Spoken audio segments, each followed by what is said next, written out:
Hello, everybody, and welcome. Thank you very much for taking some time out of your Monday night, whatever it happened to be doing, whether it's watching Kansas City beat up on Baltimore or whether it's you stuck around after Alan Berg's awesome seminar. Maybe you got like 8 things going on at once, a couple monitors, a phone, a tablet, and you're all watching us in multiple ways. Whatever happens to be the case, thank you for taking some time. I'm telling you, tonight is going to be one of those things that if you've not needed this topic yet, if you have not yet been prepared for this, this is something you want to tuck in your back pocket, just in case. And I think this is a topic that a lot of DJs are running into for a variety of reasons, and even more this year than in the past. The topic we're talking about basically is how do you handle criticism, the online criticism that you may get, or bad negative reviews. And that's the side I think that a lot of DJs are surprising they're finding out, because events have been canceled, events have been postponed. DJs have been like, I can't afford to give the retainers back, or I'm not going to give the retainers back, whatever their story is.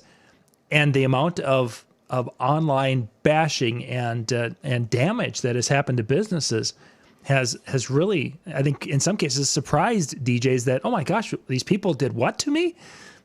Mm-hmm. So it's out there, and it's out there, unfortunately, in a pretty big way right now. Yeah, it's just one of those things where, I mean, and we could take it from that standpoint, but you can also look at it just, somebody has an off day. Maybe not even you. Like maybe it's not anything that you do necessarily, but something that you kind of take the misdirection for. You know, we think about this when you're at an event, all right, and you're doing your typical thing, all right, and something happens. Like let's assume for a second somebody wants to know where the bathrooms are. Who do they come ask? Yeah. You know, and it's like I don't own the venue. I may have come here a couple times. Yeah, I probably know where it is. I'm going to help you out. I'm not going to be a jerk, but they're going to look towards you. So a lot of times we end up getting flack, or we end up getting, you know, something looked at just because we're the person that's front and center. You know, outside the couple, you know, we're probably going to be one of the people that, you know, get seen quickly because of what we do. Oh yeah, the number of times you're walking through the audience during the dinner time and somebody's like, "Can you get me some salt and pepper?" As I'm carrying a microphone to the head table. Sure, I'm right on it. You know, that becomes part of what we do, or we're expected. Or I don't know how you'd say that, but yeah, and how we react to situations like that, and then how they perceive us through that situation can lead to some of the on-site criticisms or misunderstandings, maybe. Yeah. And I think that's some of what we're talking here. We're not talking about the fact that you're horrible and you did a completely incompetent job and you deserve to be bashed 100%, but rather kind of the flip side, where you're taking the brunt of it, or you're taking the misdirection or the misunderstanding, and it's unfair, you know, or at least potentially unfair that you should have that review. But to go at a couple that comes to you and says, that's just not fair, not gonna work quite that well. Yeah, not so much, and how you handle those. So let's handle more of the. Let's start with the ones where it's more of an in-person thing, whether it's something that somebody is making a comment about your music that you're playing, or they have they're making a request for something, whether it's music related or not, and there's this moment of disgust on their part, frustration on their part that's aimed at, and you get hit. How do you handle things when you have a face-to-face situation like that? Well, I'm a big, bold guy, so usually I don't get too many of the face-to-face ones. No, in all seriousness, when those types of things come at me, or couples come up and you know, they're just complaining about something. One of the tricks that I learned when I worked at a hotel is to always respond with empathy. All right, don't respond with sympathy unless you really truly have been in that position. you don't know that what they're dealing with. And so to say, that it just doesn't go over well. So the first thing is to respond with empathy. I understand, if I'm hearing you correct, I understand that you're having an issue with things. And then go into some conversation with them, assuming that they're of a level-headed moment that you can have that, to kind of diffuse it. Maybe they're not happy with the style of music, and so I'm sorry that you're not liking what's being played right now. This was a request by somebody else. I'd love to get a request on for you. What is something that you would like to hear instead? What is something that you're wishing to enjoy for this evening? The downside is they might be coming back with something that that's completely on a bride and groom's do not playlist. And so I have a viewpoint on that. I know other people have a different viewpoint, but mine is if it's on a bride and groom do not play, I take the brunt of this. I often say I don't have it with me tonight. I have a computer in front of me. Like the average person, that's not drunk usually understands what that means. But you do have occasional ones that go, "You're a DJ. How do you not have that?" Mm-hmm. And I usually say it again. I don't have that with me tonight. Oh, something else we can play for you. Something else that maybe will get you up and moving. And a lot of times that's a good diffusing type of situation. And what I really like to try and do, unless they're really heated, and rarely do I have that from somebody who's not just completely drunk. Right. Is to try and throw in some sort of a humor, something to get them laughing. Because if I can get somebody laughing in front of me, even just smiling, smirking, whatever happens to be the case, if I can get them laughing, it diffuses things almost immediately. Mm-hmm. It gets them on your side, and they realize you're not this guy who's trying to create a bad situation or a bad night for them. You're just doing something. And now that you're joking with them and having some fun, okay, now let's talk. Let's come to a compromise. And that the situations where you feel like you maybe need to try to compromise a little bit generally are, for those of you, if you haven't done a ton of weddings, is there's times where you'll have the bride and groom expectations of what they want to have done. And then you'll have that slightly intoxicated person who comes up and says, "This is something we do at everybody's wedding, everyone in the family's wedding. And we got to go and do this. And we're going to drop our pants to our ankles and dance to Piano Man." And okay, so that's not what the bride and groom wanted. Now, how am I going to deal with this? Because I'm going to have somebody who's very upset because everybody does it in that world. Yeah. Well, I always love it. Sidebar to that. I always love when it's everybody does this, or we always do it at all these weddings. And I'm going, then why, when I asked, is there anything else that we need to consider doing at their event? They didn't even think about bringing it up. Yeah, it didn't make the list at all. But I do find it funny. You with the exception of the song, you hit a tradition that I had at a wedding 2 years ago. Uh-huh. Yeah. Go out, drop the pants. I'm like, but the groom did warn me about that one. They're like, yeah, we don't want to do that. Mom's in the audience. That's a different story for another time. Yes, when my would be my cousin did that at his wedding, and my grandma, she had no idea that it was coming. And you heard the little old lady whoop in the back of the room when they just it was like, oh my God. That was very funny. Oh my goodness. Part the harmonica, part the piano. No, Jimmy, people don't really. No, they won't do that. So handling people, as you say, humor's good when you're doing the face-to-face thing.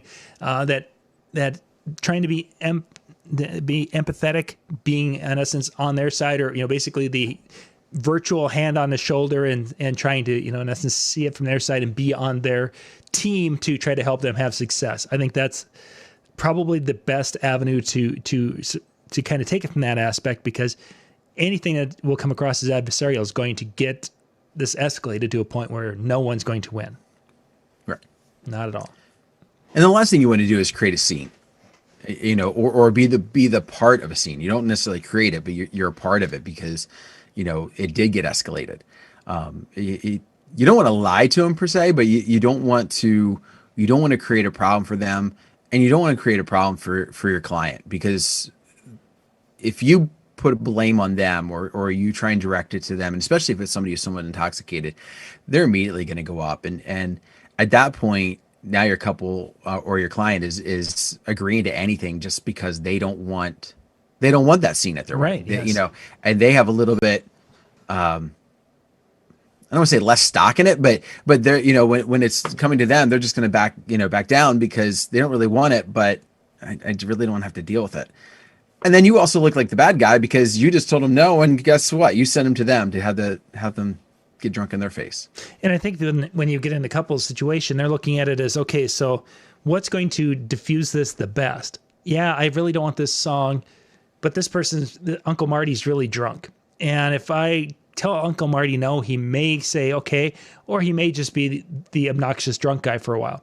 So if we basically go and tell the DJ to do it, whatever the situation is, we might be able to just get it done with.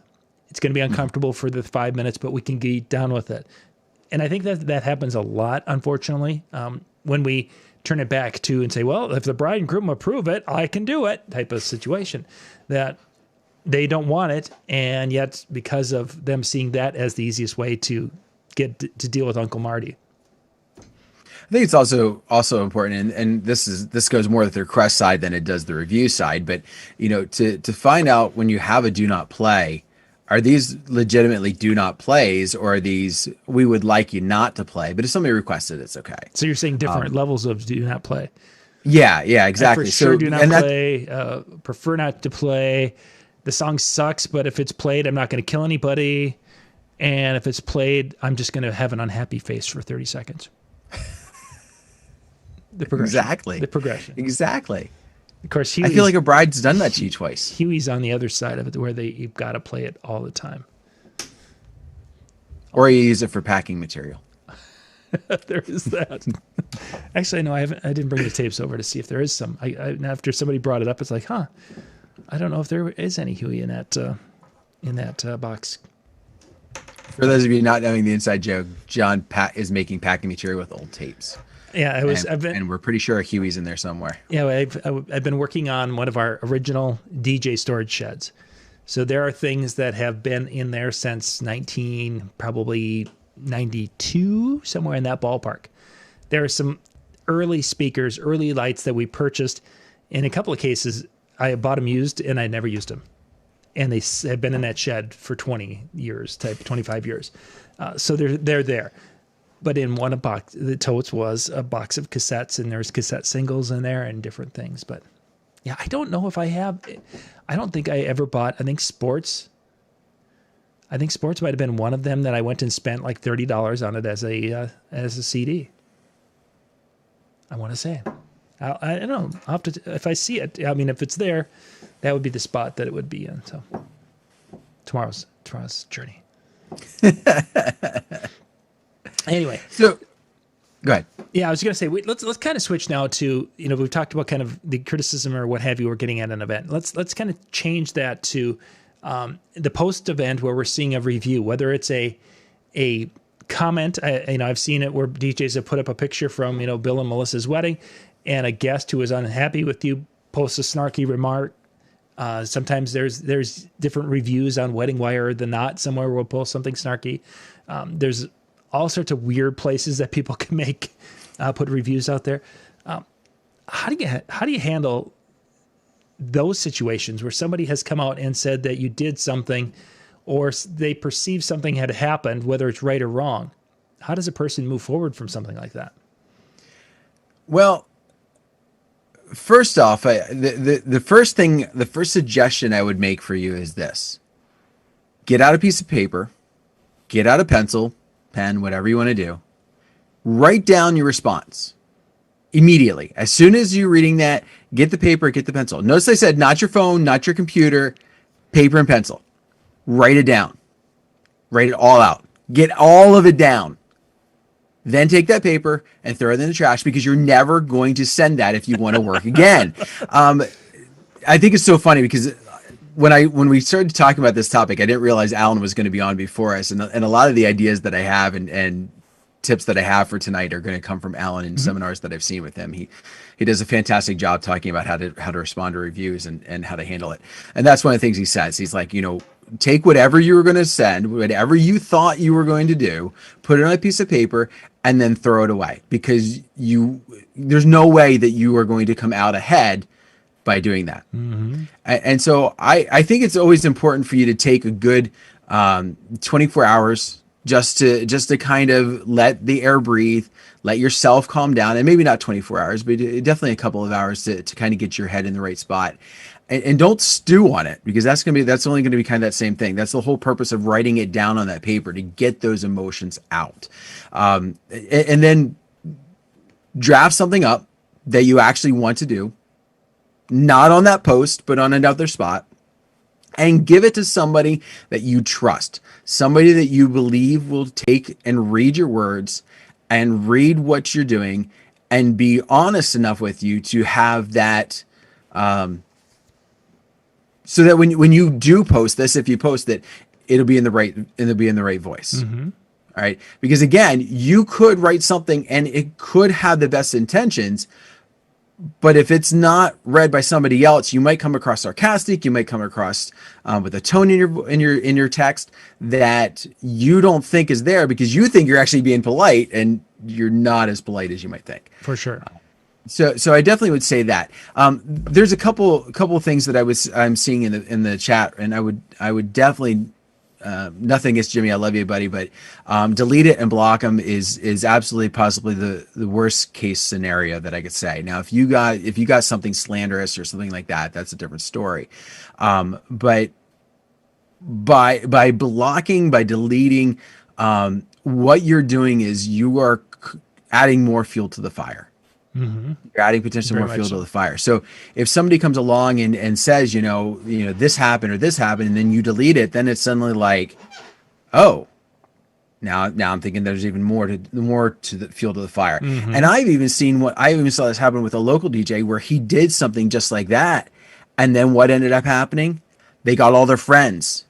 And this wasn't coming from a couple. This was somebody that was at the event. They got all their friends and they started slamming post after post after post, and just blew his Facebook wall up with these different reviews, to the point that he ended up turning the review feature of his Facebook off because it looked so hideous.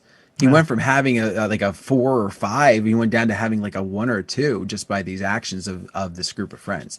So, I would highly, highly recommend that you do not get into that. A well-worded response is going to be the best course of action. Plus, you don't have control over all of your deletions. You probably have control over your own social media pages, but we talked about John, you mentioned the Wedding Wire, you mentioned the Knot. Yeah. There's Yelp. There's a multitude of third-party places that you don't have control over, that if they want to post it, they're going to post it. Maybe even their own Facebook wall that you happen to see. Not much you can do. So how you respond is going to be key here. And I think, especially if you do delete it and dump it, and they don't feel that they have had a voice, then for sure it's going to be on their Facebook wall. It's going to be in places that you cannot, and it's going to become that vendetta. No question about it. No question about it.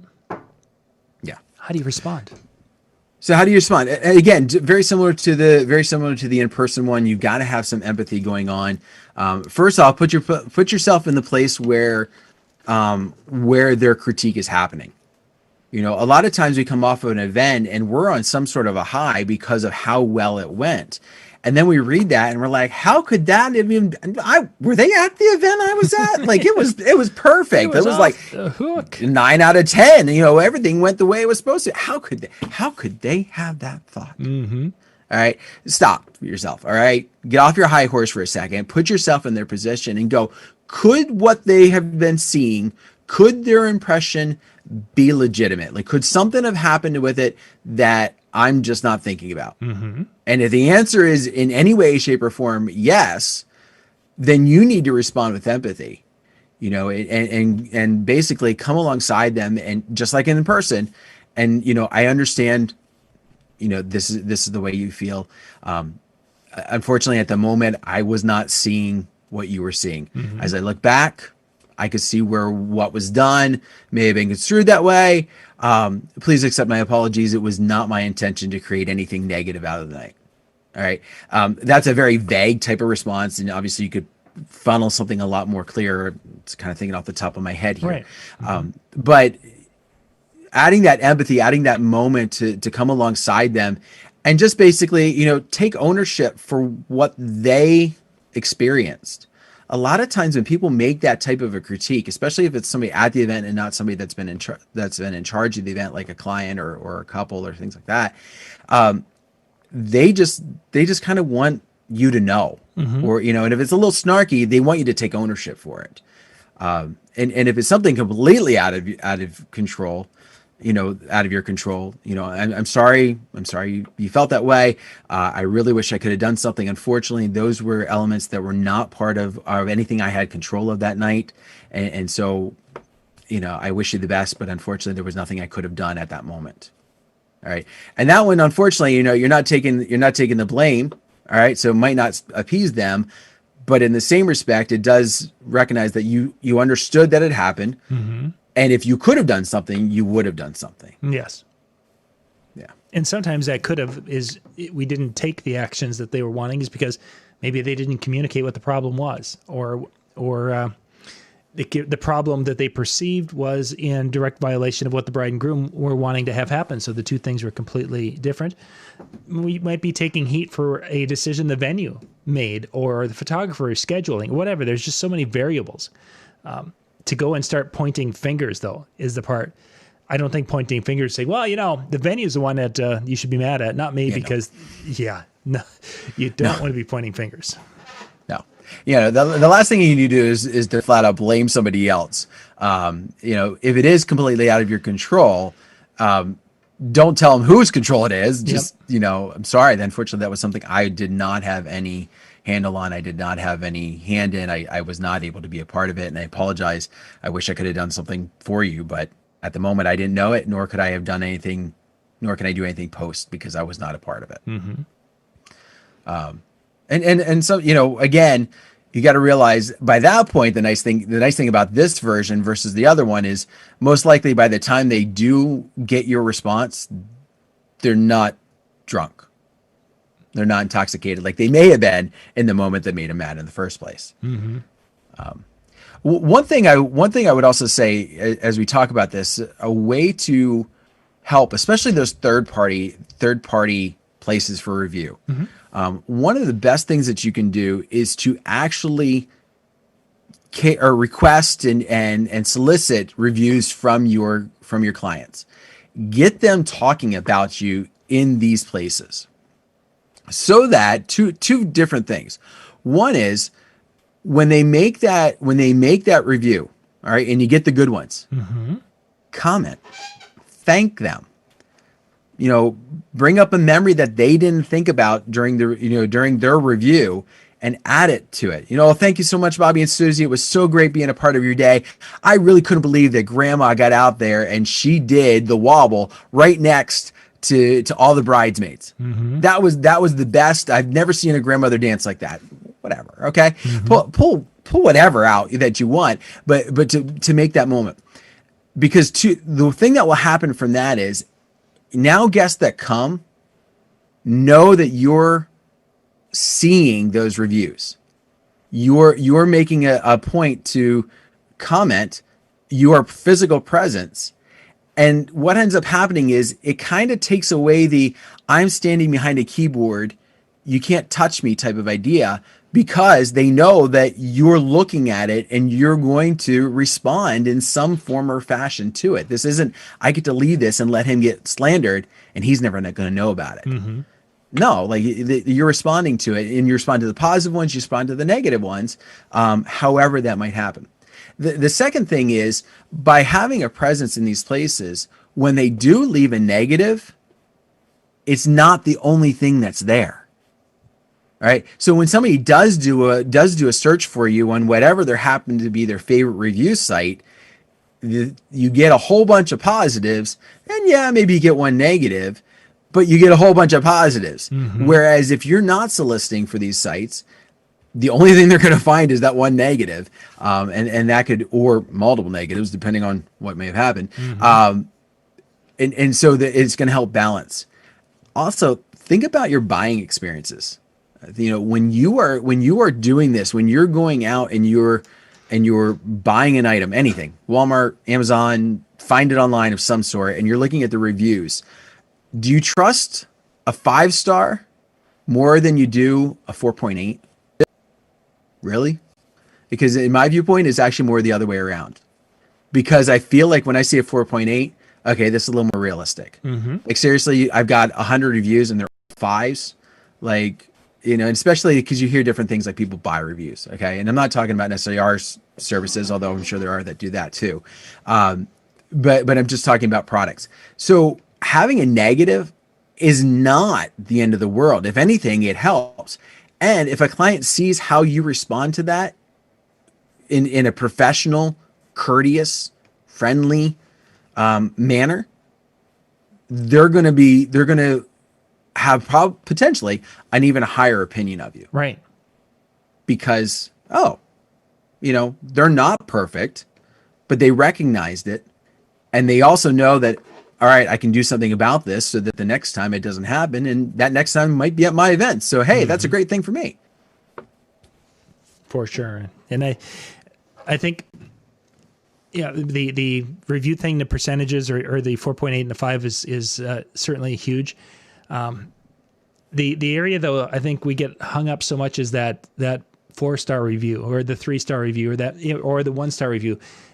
When you have all those other positive reviews and you've had all those other, it's like you let that one little thing, you know, and it might be something that somebody canceled and they wanted their deposit back and that give you dumping on you as your whatever. It's like those things happen. And Scott mentioned it right at the beginning of the show that, you know, he doesn't let those things in essence get under his skin. Yes, there's times we've got to have that thick skin and just say, you know what, I'm sorry you feel that way, and move on and let those positive reviews speak for themselves. Absolutely. Now, here's one question that I would have for you, John, because this was kind of a thought that was thrown through my mind. So for a while, you had your multi-op. Yep. And how did you handle, or how would you have handled if this never happened, a review or a critique when it was for one of your guys or one of your girls? So one of you weren't there, you weren't personally involved. How did you respond?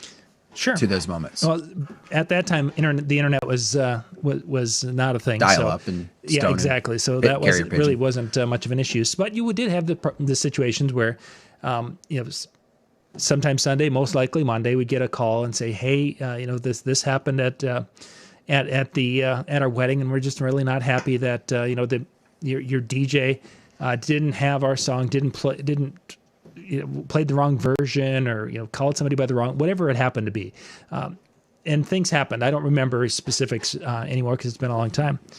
It was one of those things that on our be fixed looked at what we just started to. Is that you or me?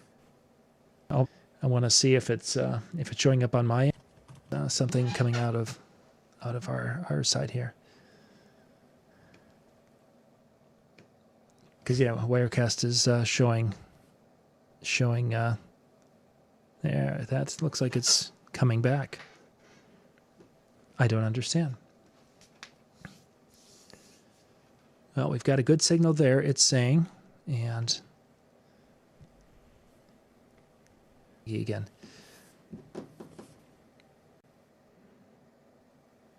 No, I think we're still. I paused YouTube thinking it was my end.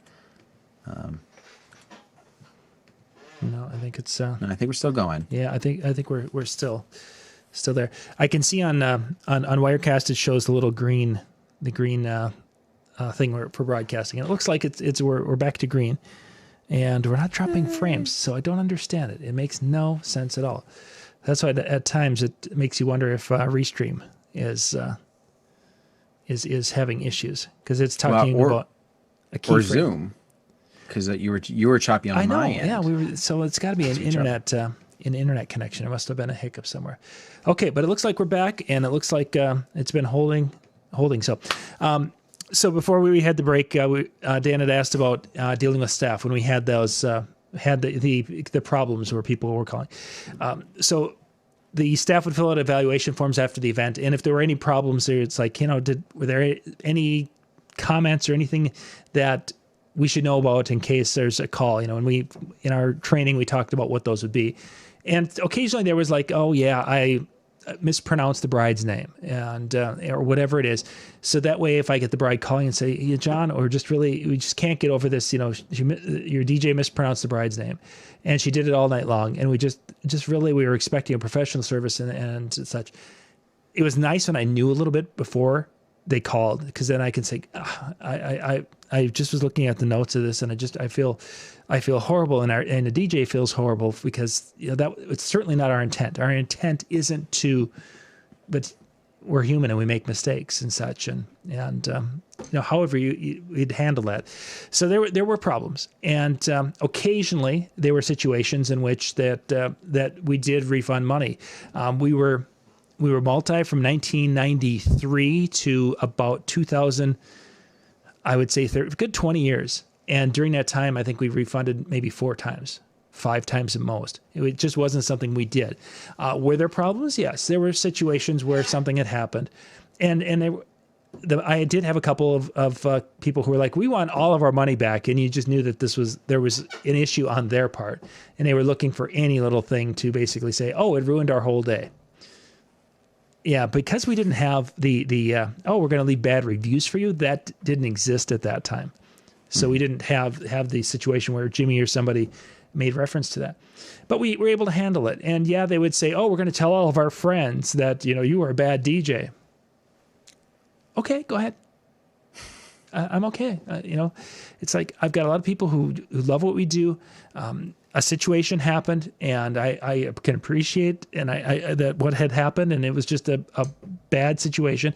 One of which, a venue, the electricity would not hold the DJ's sound system because they had a coffee pot on it. And now that we're talking about it, it was not the DJ's fault. The DJ, she had no idea of what was going on. It would just shut off.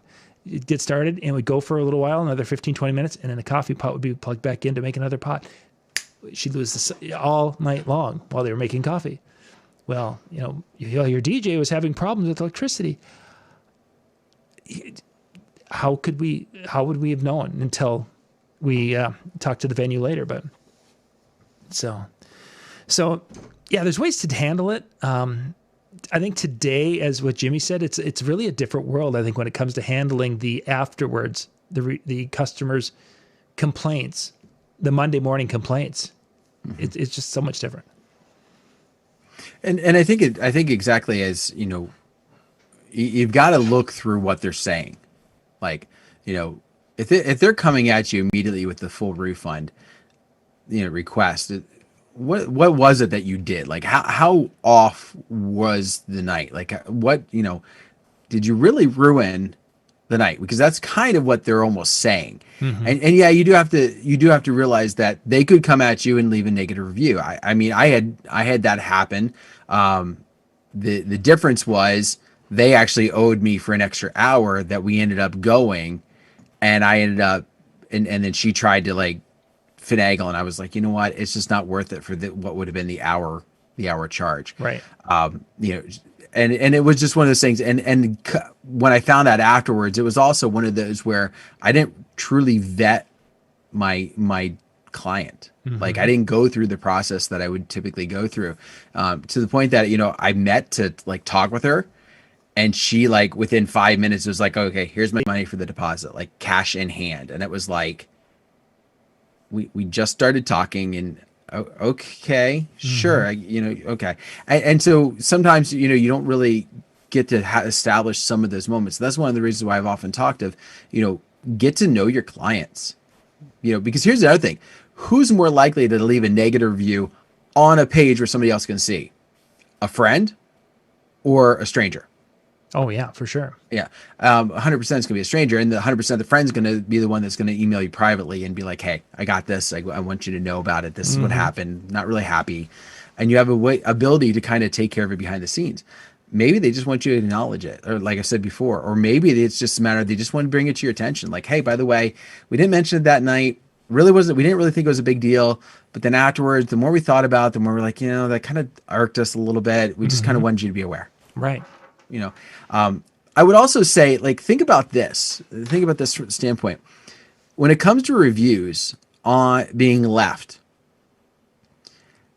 no bride really wants to admit that their wedding wasn't the best ever. Mm-hmm.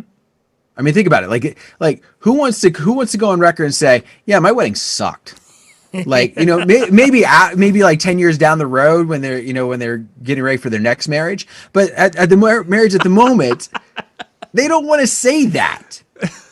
So you have to have screwed up for them to really want to admit that your hand in their night was bad. Mm-hmm. Unless, and granted, I know there's exceptions. Okay. But I would say majority of the brides out there, when they want to leave the review, they want to talk about how great it is. Or they're just not going to talk about it online. Like that would be the thing. Like I'd be more concerned about a bride who doesn't really want to leave anything. Like, hey, would you leave a review for me? Yeah, absolutely. We'd love to do it for you. And then like you send them the message, you don't hear anything. A couple weeks later, you don't hear anything. They just kind of ghost. It's like, hey, you ghosted me after the event. Like, maybe time to critique myself. Mm-hmm. Yeah. And here's another thing that I would encourage, and this isn't quite the review aspect, but this is something that I've always struggled with because I feel like in some ways I'm hard on myself, but then when somebody else is hard on me too, it's like a double whammy. Right. To have evaluations and send them to your clients afterwards. Whether you're seeking a review or not, give an opportunity for them to, this is something we do for in-house. This is something I always want to be getting better, and let them critique you. But then that one you really have to like have a thick skin on, because when you're asking for an evaluation, good and bad, it's a good opportunity for them to like be honest. I had a bride who, it was very tough for me, but she's like, yeah, your uplighting was too expensive. Like she uplighting or whatever. And they didn't even use my uplighting. That was the thing that irked me. Like she didn't even use my uplighting. She just immediately said my uplighting was too expensive. And yeah, because I quoted her for a whole room, and what she wanted was 6 little ones just to go on the pillars that happened to be in the middle of the room. Mm-hmm. Sure. Well, and that was partially my fault. I didn't understand what she was looking for, but we never really fully got to that. Mm-hmm. So of course she thought mine was like overpriced. She wanted 6 lights, and I was quoting her for 30. And so that's the thing. And that's one of those pieces where you do, but you're going to learn so much. You're going to learn so much about what you did great and so much about what you did poorly, or at least didn't do up to the level that you want to do it at, by having those evaluations. And again, if you let them know, like, listen, this is just for in-house. I appreciate it. Maybe you give them something as a thank you after it's all said and done. Hey, here's dinner on me for, while you're enjoying, fill this out. Or after it's all said and done, here's coffee. Here's here's money for a Starbucks card so you can go get coffee and fill this out. Whatever. But that will also help, because the better you are, the more likely those negative reviews are going to be fewer and far between, even if they're the ones that are completely out of your control, because you're also going to start thinking more forwardly of how could I prevent that from happening over here. Mm-hmm. One thing I want to mention, I saw pop up, I think while we were actually in pause for a little bit, Day mentioned, I apologized during dinner, and then at the end of the night, we were saying goodnight and brought it up again. And I didn't see that. I'm sure, I think you went before the story, but that's the part that really jumped out at me. He missed one of the couples in the announcing of the wedding party, which is very easy to do as a person's doing the bouncing back and forth, especially if they hand you the list. Here's the program from the church. Can you use this? What? How about? Okay, sure. Because our order has changed. Now this couple's with over here, and this one's over here. Yeah. And by the way, Bobby got stuck at the airport, so he's not here. Yeah, exactly. Excuse me. And it isn't Bobby, it's Boubet. Oh, yeah. Yeah, it's pronounced Boubet. Oh, but it's spelled the Cajun Bobby. spelling. But there's a little... Yeah, my printer didn't do that. But no, the thing that I would almost caution you a little bit, Day, with a situation like that, absolutely apologize during dinner. Don't hesitate because you screwed up. Don't hesitate to apologize. The thing that I would hesitate on is to bring it up again at the end of the night. And I'm guilty of that. Like, I did something and I felt horrible about it. I apologized in the moment. And then later on, I'm talking with them and I apologize again. The thing is, by that point of the night, whatever it was could be way back in their mind. Mm-hmm. Yeah. Could be gone. and now their last thought of you is what you just put in their mind again. You brought it right back to them. You brought it right back to the forefront. So again, making sure that they're aware of what's going on, thank you, apologizing and everything else. And then now if they bring it up again, or, even whether it's jokingly or whatever, absolutely. But I wouldn't be the one to bring it up. Unless it's something real major and there's something you can do there. But yeah, you had to continue to bring it up again. And then they're like, oh, that's right. You evil bad person. Oh, no. Oh, yeah. Dave mentioned that he brought it up at the end of the night. And there will be, I've had a couple of weddings that I have performed for, and you just knew that, I think it was a bride in one case. She was looking for something. She was looking for something to complain about. And she had gotten money back from the photographer the day of the wedding. I don't know how she managed to do that, but the photographer came up and he was just steamed. And he's like, this gal is like, she's looking for any excuse. She tried to get money back from the venue because their food wasn't done right. And she's like, I want money back on this. I mean, during the night. Mm-hmm. And she was looking for anything she could find on me from the night. And she was complaining about something, and the groom really liked me because the groom was the one who was the one to push to hire me. And he basically kind of unceremoniously told her to shut up. So there are just some people out there who are going to be there to cause trouble, because that's just how they function, like it or not. Yeah. So Dave, in that case, I 100% see where you're coming from. And if it's not that case, then just keep your mouth shut. Yeah. So for your example, I get it totally. If it's not your example, and it's the other one, just, kind of come alongside him, pretend it didn't happen, apologize in the beginning, but just don't bring it up if you don't have to again. Mm-hmm. That's for sure. I love some of the conversations. Third wedding. Let's go for number 4. Mm-hmm. Yeah, I was just thinking about it as they've been talking about that. Somebody mentioned that they've done 3 weddings for the same bride. I've done a groom twice and a bride twice. As far as not from the same weddings, but it was just there was a groom, the second wedding for one of my grooms years ago, and a second wedding for a bride. I don't think I have. Yeah, I haven't done the children of a couple yet. I've had close, but never quite. I did, although I think it was the other way. I did the children first, and then the mom, I don't know if she widowed or whatever, and she remarried, and I happened to do that wedding. It may have been that direction. I've only ever had a bride that I've done both of her weddings, and she widowed. It was kind of weird in some aspects because it was like 3, maybe 4 years apart. Like he got sick real quick after they got married. Oh my. But yeah, you're doing something right. Even if the wedding is a complete failure, they decide to come back and have you again. Yeah. That's like, you did something right that night. That's like a review weight in gold. Yeah. He did my first wedding and that didn't work out so well, but he was the great thing that came from it. So we're going to do it again. And we wanted him again. So he came. So, and then of course, if you get the third and fourth time, you're lucky if they don't blame you. But that was the groom. That was his exact statement was the only thing that from my first wedding that was good was my DJ. Okay. Good. I guess I'll go with that.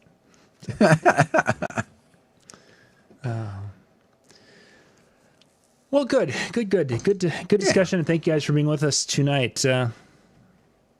Danny's mentioning here on Facebook that doing the child of a couple 27 years ago, the couple, Danny did their wedding, and now he's doing their children's wedding. Excellent. That means, Danny, you're old like us. Yay.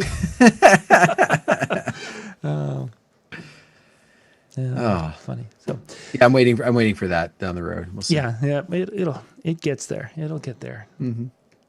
And then once we have, it's like, yeah, you did Grandma and Grandpa's thing, man. And it'll be like, okay, no. That would be bad. One of the weirdest ones, we'll go on this tangent for a second. One of the weirdest ones I ever had is one I have coming up next year. So a few years ago, I used to do a bar/college club. Mm-hmm. Okay. more bar than anything else. But one of our regulars that was in there all the time, her daughter is getting married next year. And the daughter contacted me. Now I didn't know this girl had kids or anything like that. I knew she wasn't from the college. She was like one of the townies, as we would refer to them. And that wedding, the daughter calls me and we're talking. Actually, I think we were talking through Instant Messenger, or Messenger rather. And I was like, that name's like it's different spelling. So I clicked and I saw the picture. And I'm like, man, I wonder if it's a sister, like to the one that was a regular, right? And sent her a message, and I was talking to her. I was like, so is such and such your sister or something like that? Are you related to such and such? And she gets back to me. She goes, that's my mom. And I went, okay, we're going to leave it there. We're just going to leave it there. Yeah. Not telling you the stories I know about your mom. Oh, funny. Yeah. It happens. How time flies. So what do you got coming up this week, John? Let's see. Tomorrow night, there's questions that have been starting to come back about wireless microphones and frequency. And people are like, okay, so if I just see a wireless microphone that's in the right range, why can't I buy that and use it? It's not that simple. As much as we'd like to think it is, that any wireless microphone in the approved range will work in your market, it doesn't always work that way. So tomorrow night on Tuesday with Ben Stowe, Ben is going to give us some hypothetical situations of locations where a microphone that would work for me may not work for Dan, and why that is. So we're going to dig into that a little bit more and talk about that, where they're all in the frequency range that is legal for us, but they may not work for us. So that's going to be our first show. And then, shoot. What was going on with Brian? And I can find it here. Is Brian and Jay doing the one chip challenge? We actually had a really good. We had another good topic that we were going to have those guys jump into. Yes, we're going to talk about that. If you guys are on Facebook and such, and you have seen a ton of our DJ friends who have just disappeared between Facebook and Instagram, they were there, they were doing things, and all of a sudden they're just not there anymore. And we're going to dig into it a little bit tomorrow night of where some of these DJs have gone, what is happening to the mobile DJ and the club DJ industry that we knew, this circle of people, because you've noticed some of them aren't there. And there's different stories, and we're going to kind of dig into a few of those, of the where and the why. And that'll be our second show tomorrow night. Very cool. Then in 2 weeks, roughly I think 2 weeks from tonight, we kick off the virtual expo. And we're getting all the seminars are coming in. We have had a couple of them recorded already, and they're all going to come in, and we're going to have basically 2 nights of educational content for you guys out there. And you can go to DJNTV.com/virtual expo. I think it's virtual expo. I don't think it's 2020. I think it's just DJNTV.com/virtual expo. That commercial that ran earlier had the URL.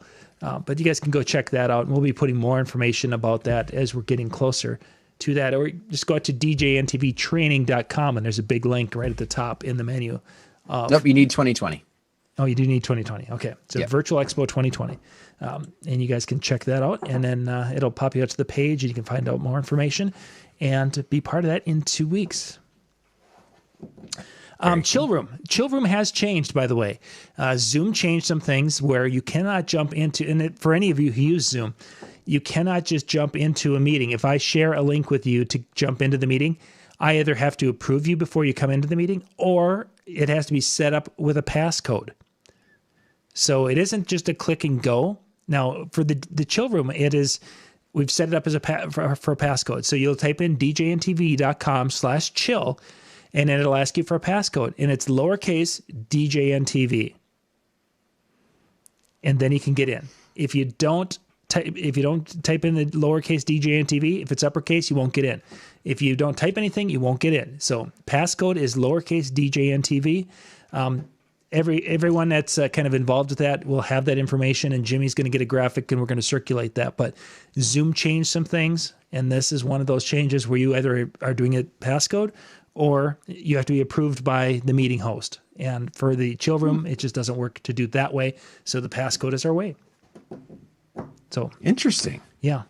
That explains so much, because I was wondering why when I click to get in. You weren't letting me in. Exactly. Yeah, that's been kind of a you've got to do an update of your Zoom. It'll probably get to a point here where it's going to ask you if you guys haven't updated your Zoom. It will say you need to update or you won't get anywhere.